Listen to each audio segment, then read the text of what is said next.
Hello, everyone. Thank you for joining us for this month's webinar.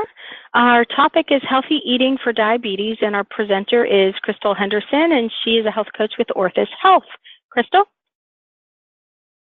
Thank you, Dawn. Good morning, everyone, and thank you for joining this month's webinar. Today, we will be discussing healthy eating for diabetes, and we'll go through the importance of controlling diabetes, making healthy food choices, understanding serving sizes. We'll discuss the glycemic index, meal planning, and some food tips. So let's get started. Managing diabetes is very important. Following certain steps can help avoid serious health problems. Some of those steps include checking your blood glucose as your doctor tells you to. If you are taking diabetes medications, take them even if you do feel well. At a minimum, see your healthcare team at least twice a year. Be sure to ask your doctor how diabetes can affect your heart, eyes, kidneys, nerves, legs, and feet. It's important to be actively involved in your diabetes care and work with your healthcare team to come up with a plan for making healthy food choices and being active, a plan that you can stick to. Within that, it's important to create a healthy meal plan. Ask your doctor to refer you to a registered dietitian or a diabetes educator who can help you create a meal plan for you and your family. The dietitian will work with you to come up with a meal plan tailored to your needs. And then your meal plan will most likely account for things such as your blood glucose levels, your weight, medicines you take, other health problems you have, how physically active you are, things of that nature. So another part of managing diabetes is knowing your diabetes ABCs. It's very important for diabetes management. So going through the diabetes ABCs, A stands for A1C, or this test measures your average blood glucose levels for the past 3 months. And for most people with diabetes, the goal is to have an A1C score of less than 7. B stands for blood pressure, which is a measurement of how hard your heart needs to work to keep your blood circulating.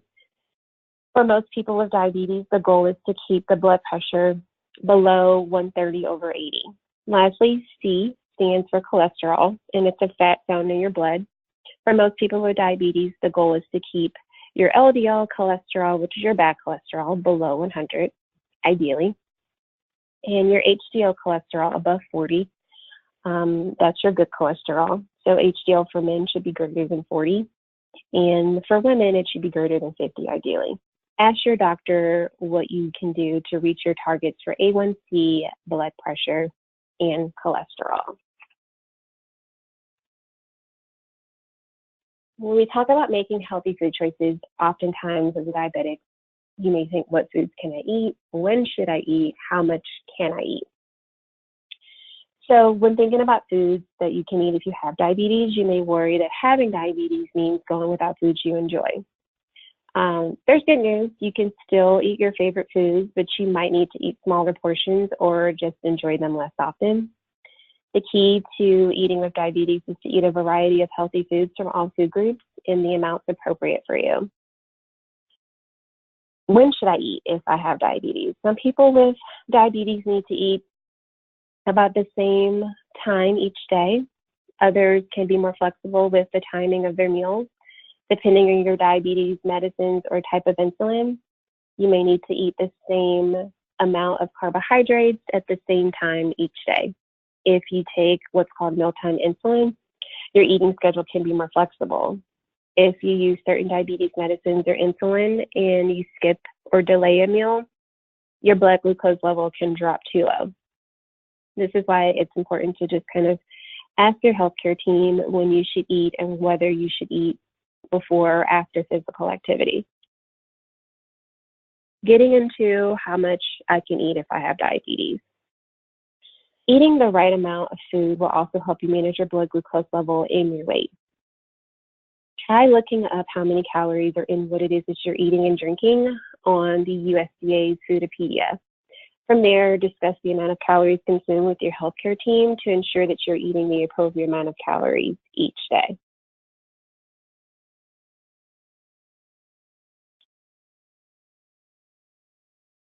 So, talking about diabetes superfoods. Superfood is a term used by many food and beverage companies as a way to promote a food thought to have health benefits. Diabetes superfood is just a term used to describe foods rich in vitamins, minerals, antioxidants, and fiber, and just good for overall health. Some of the diabetes superfoods includes beans. So your kidney, pinto, navy, or black beans are all packed with vitamins and minerals such as magnesium and potassium. They're also very high in fiber too. Beans do contain carbohydrates, but a half a cup also provides as much protein as an ounce of meat without saturated fat. Spinach, collard, kale, or the dark leafy green vegetables packed with vitamins and minerals such as vitamins A, C, E, and K. There's also iron, calcium, and potassium. These foods are low in calories and carbohydrates too. Grapefruits, oranges, lemons, and limes contribute to your daily dose of fiber, vitamin C, folate, and potassium. Berries are all packed with antioxidants, vitamins, and fiber. They also provide an added benefit of vitamin C, vitamin K, magnesium, and potassium. Tomatoes are also a good source of vitamin C, vitamin E, and potassium. And when thinking about some of the starchy vegetables, the sweet potatoes are packed with vitamin A and fiber, and they're also a good source of vitamin C and potassium. Whole grains are rich in vitamins and minerals like magnesium, B vitamins, chromium, iron, and folate. They are also a great source of fiber, and some examples of whole grains are whole oats, quinoa, whole grain barley, and farro. So now going into more fats and alcohol. When considering fats to avoid, it's important to remember saturated fats. Saturated fats raises blood cholesterol levels, and high blood cholesterol is a factor for heart disease. People with diabetes are at risk for heart disease, and limiting your saturated fats can help lower your risk of having a heart attack or stroke. Foods containing high saturated fat contents include lard, fatback, and salt pork. High fat means meats like regular ground beef, bologna, hot dogs, sausage, bacon, and spare ribs as well. Some other foods that are higher in saturated fats are the high-fat dairy products such as full-fat cheese, cream, ice cream, whole milk, 2% in sour cream. Again, with the butter, cream sausage, chocolate, coconut, and coconut oil, and also in the skin found in chicken and turkey. The goal for people with and without diabetes is to eat less than 10% of calories in saturated fat. For most people, eating this is about 20 grams of saturated fat per day, which really is not much when you consider that just 1 ounce of cheese can have 8 grams of saturated fat. So now let's talk about the good fats, omega-3s and monosaturated fats. Omega-3s may help reduce the risk of heart disease and inflammation. Fish high in these healthy fats are sometimes referred to as fatty fish. Salmon is well known in this group. Other fish high in omega-3s are herring, sardines, mackerel, trout, and albacore tuna. Try to choose the fish that is boiled, baked, or grilled to avoid the carbohydrates and extra calories that would be in fish that is breaded and fried. The American Diabetes Association Standards of Medical Care in Diabetes 2017 recommends eating fish, mainly the fatty fish, twice per week for people with diabetes. An ounce of nuts are also essential in getting in key healthy fats. They also offer magnesium and fiber as well. Some nuts and seeds, such as walnuts and flax seeds, are also good sources of omega-3 fatty acids. Now, thinking about monosaturated fats, they are called good or healthy fats because they can lower your bad cholesterol or your LDL.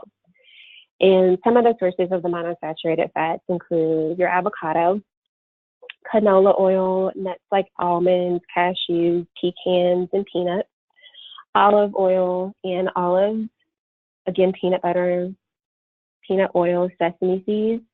As always, it is very important to remember to consume these foods in moderation, as nuts, for example, are calorie dense. Next, getting into alcohol. Alcohol blocks the production of glucose in the liver. So the liver contains what's called emergency storage of glucose to raise your blood sugar if it drops too low. Once the liver stores of glucose are used up, a person who has drank a lot of alcohol can't make more right away. And that can lead to dangerously low blood glucose levels or even death. Alcohol is also processed by your liver, which is responsible for removing toxins like alcohol or drugs and processing medication. So if you are taking other pills, drinking too much alcohol can cause damage to your liver. People with diabetes need to use the same guidelines as those without diabetes if they choose to drink. Women, no more than 1 drink per day. Men, no more than 2 drinks per day.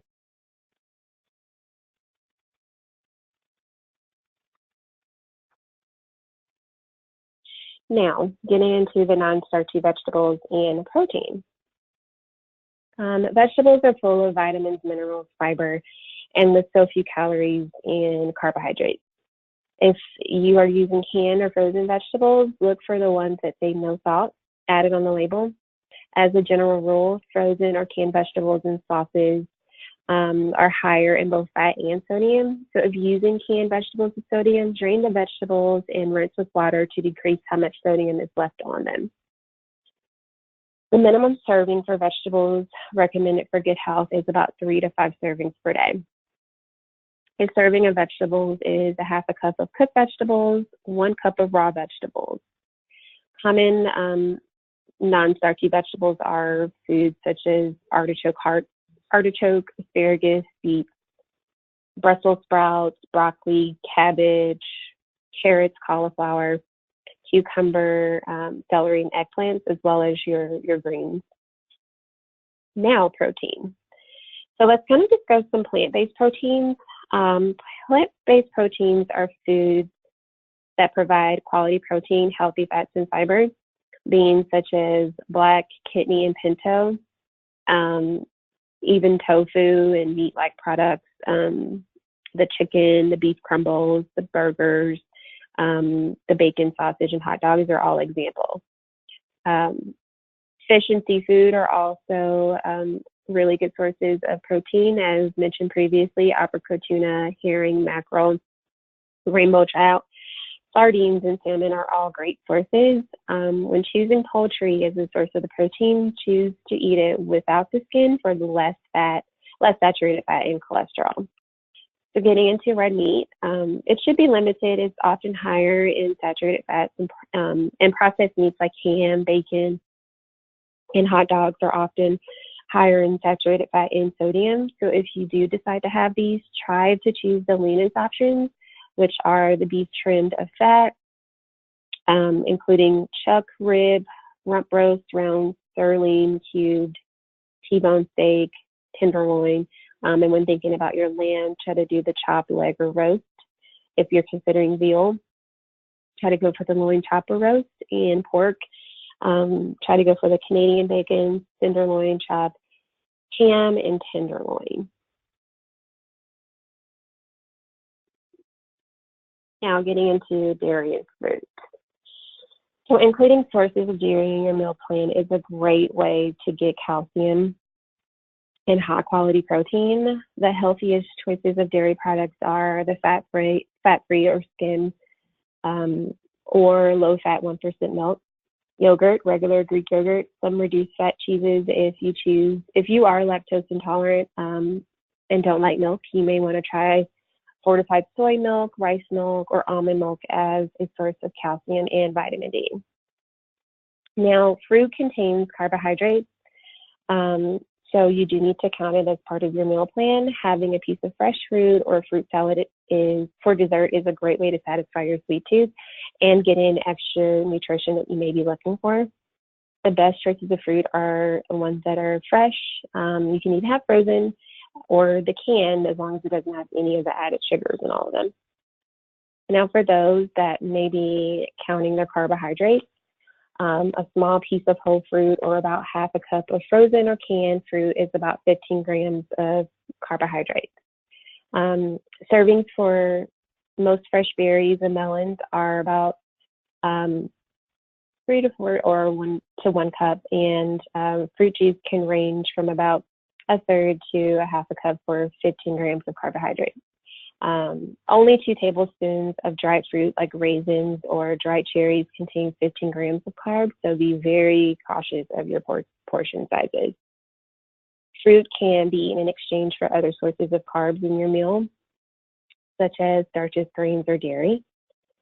And that brings us to the plate method, which we will actually discuss later on in the presentation. If you are using the plate method, having a small piece of whole fruit or half a cup of fruit salad for dessert is a great complement to the non-starchy vegetables. Small portion of starch and proteins that are used on your plate. So there is a way to kind of alternate. So for those also that are using the glycemic index, which we will also discuss later on, most fruits have a low glycemic index because they're fructose and fiber content. Melons and pineapple have medium glycemic index values, as do some dried fruits such as dates, raisins, and cranberries. So overall, fruit is encouraged when using the glycemic index to guide food choices. So enjoy the food.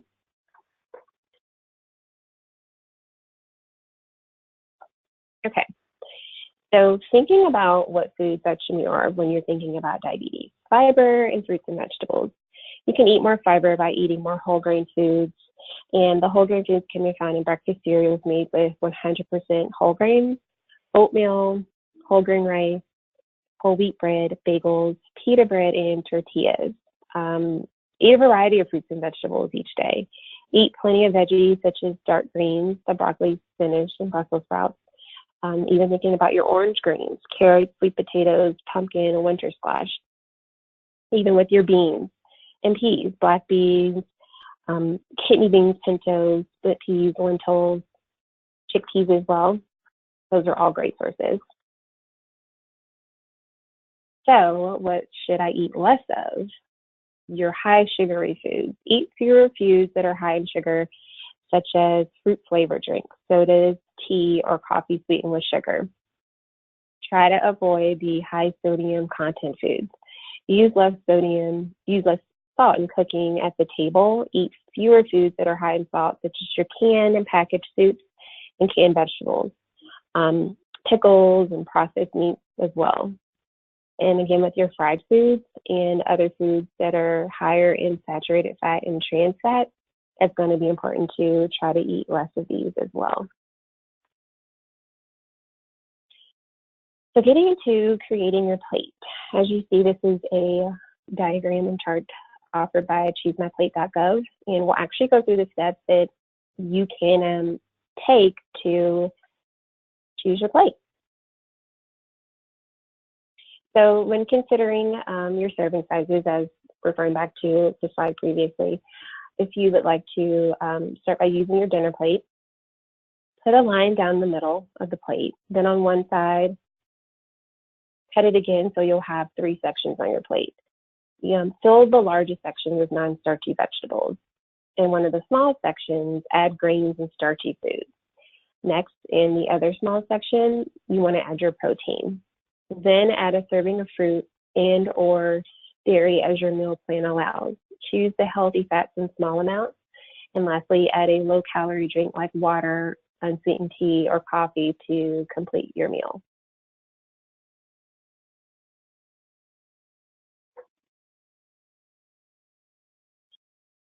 Getting into the glycemic index. So the glycemic index, or GI, measures how a carbohydrate containing food raises blood glucose. A food high in GI raises blood glucose more than a food with a medium or low GI. Low glycemic index foods are 55 or less, 100%, and are stone ground, whole wheat, or pumpernickel bread. Others include oatmeal, rolled or steel cut, oat bran, and things of that nature. Pasta, converted rice, barley, sweet potatoes, corn, yams, lima, butter beans, peas, and lentils. Most fruits, non-starchy vegetables, and carrots. And when you get into the medium GI, which is 56 to 69, you have your whole wheats, rye, and pita breads, your quick oats, brown, wild, or couscous.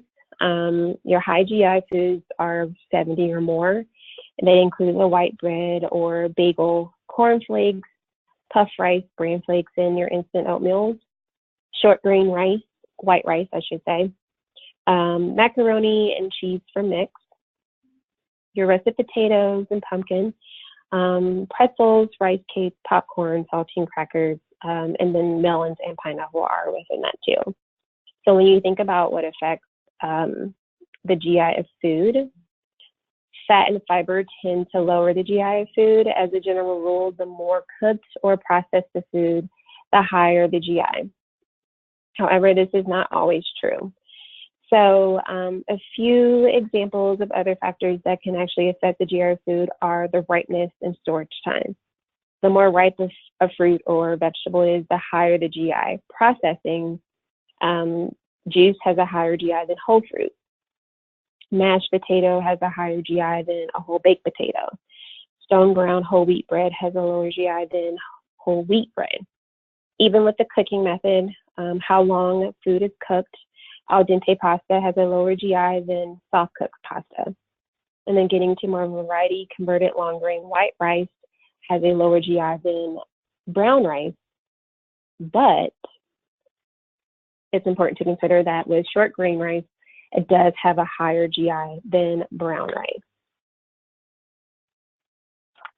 So this is a chart of the glycemic index. You have your low GI foods, your medium GI foods, and your high GI foods. So your low are going to be 55 or below. And then, of course, you have the high that are about 70 or higher. So this is just a chart to give you a quick idea of how low or high some of our normal foods that we are eating.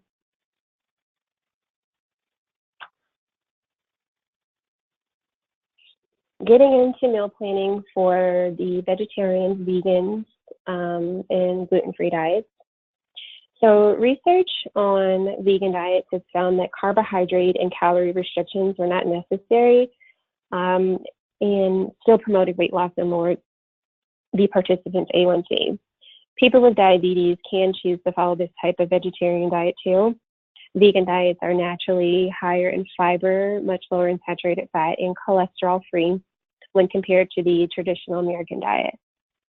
The high fiber in this diet may help you feel full for a longer time after eating and may help you eat less overall. When fiber intake is greater than 50 grams per day on a vegan diet, it may actually help lower blood glucose levels. The vegan diet includes a variety of plant-based foods, so eating soy products in a mix of vegetables, fruits, beans, and whole grains provides plenty of protein and other important nutrients. Now, vegetarian diet is a healthy option as well, even if you have diabetes. Research does support that following this type of diet can help prevent and manage diabetes. In the past, many people thought those who followed a vegetarian diet were not getting enough protein. However, research has shown that Americans are already getting more protein than they need, so that wasn't the case. Common types of vegetarian diets are the lacto-vegetarian. This group does not eat meat or eggs, however, they will eat dairy products. And the lacto-ovo-vegetarian. This group does not eat any meat, however, they will eat both dairy products and eggs. Protein is not a problem with a vegan or vegetarian diet. You may, when you eat a variety of many plant-based foods and that provide protein, like your dry beans or canned beans that have been rinsed, black pinto, chickpeas, navy, kidney beans, etc. Other bean products like your bean spreads, your hummus, or fat-free refried beans, baked beans, or falafel. You have your lentils, your peas, black-eyed or split, and then your nuts and nut spreads like your almonds, almond butter, peanuts, peanut butter, walnuts, cashews, pistachios, etc. Soy and soy products, your soy milk, edamame, soy foods and your tofu. And then there's also the meat substitutes. So your veggie burgers, black bean burgers, meatless chicken nuggets, beef crumbles, things of that nature. Getting into gluten, the gluten-free diet. Now, when you think about gluten, it's a protein that is found in wheat, rye, barley, and all foods that are made with these grains. Celiac disease is a digestive disorder, and when someone with celiac disease eats food containing gluten, their body reacts by damaging the small intestine. Now, about 1% of the total population has celiac disease. It is more common in people with type 1 diabetes. An estimated 10% of people with type 1 diabetes also have celiac. So there are diets that are available, and if you do have celiac and you are diabetic, it's important to talk to your healthcare provider and just create a meal plan that is perfect for you. Now, people following a vegetarian and vegan diet do need to consider a few key nutrients when it does come to meal planning. Those key nutrients are vitamin B12, omega-3 fatty acid, calcium, vitamin D, and iron.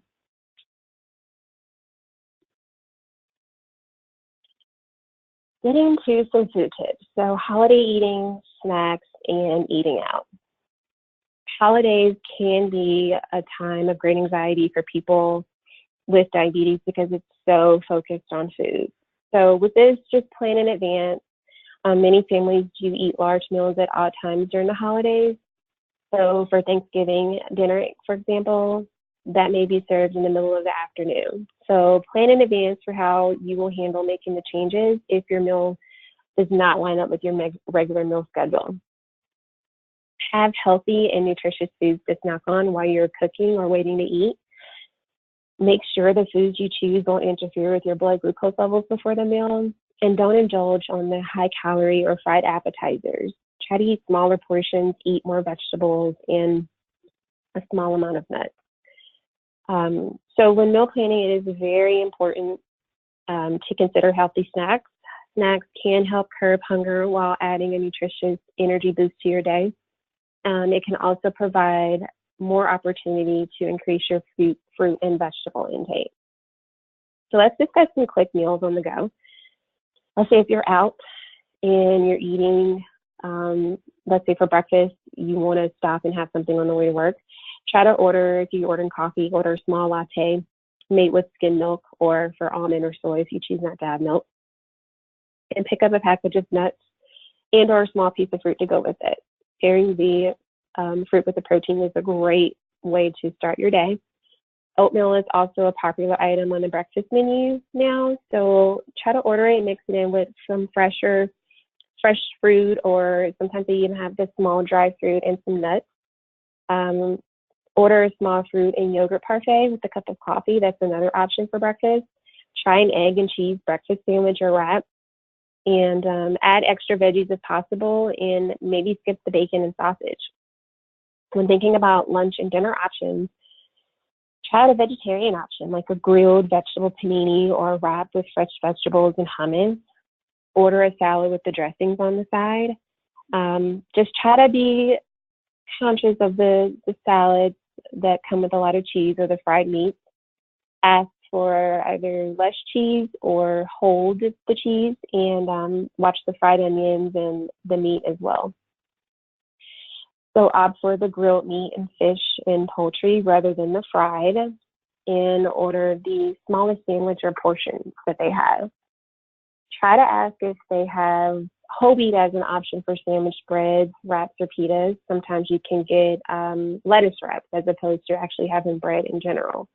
So go for the fresh vegetables, fruits, fresh fruits, low-fat yogurt as your side dishes, and order broth-based vegetable or bean soups rather than the creamy soups.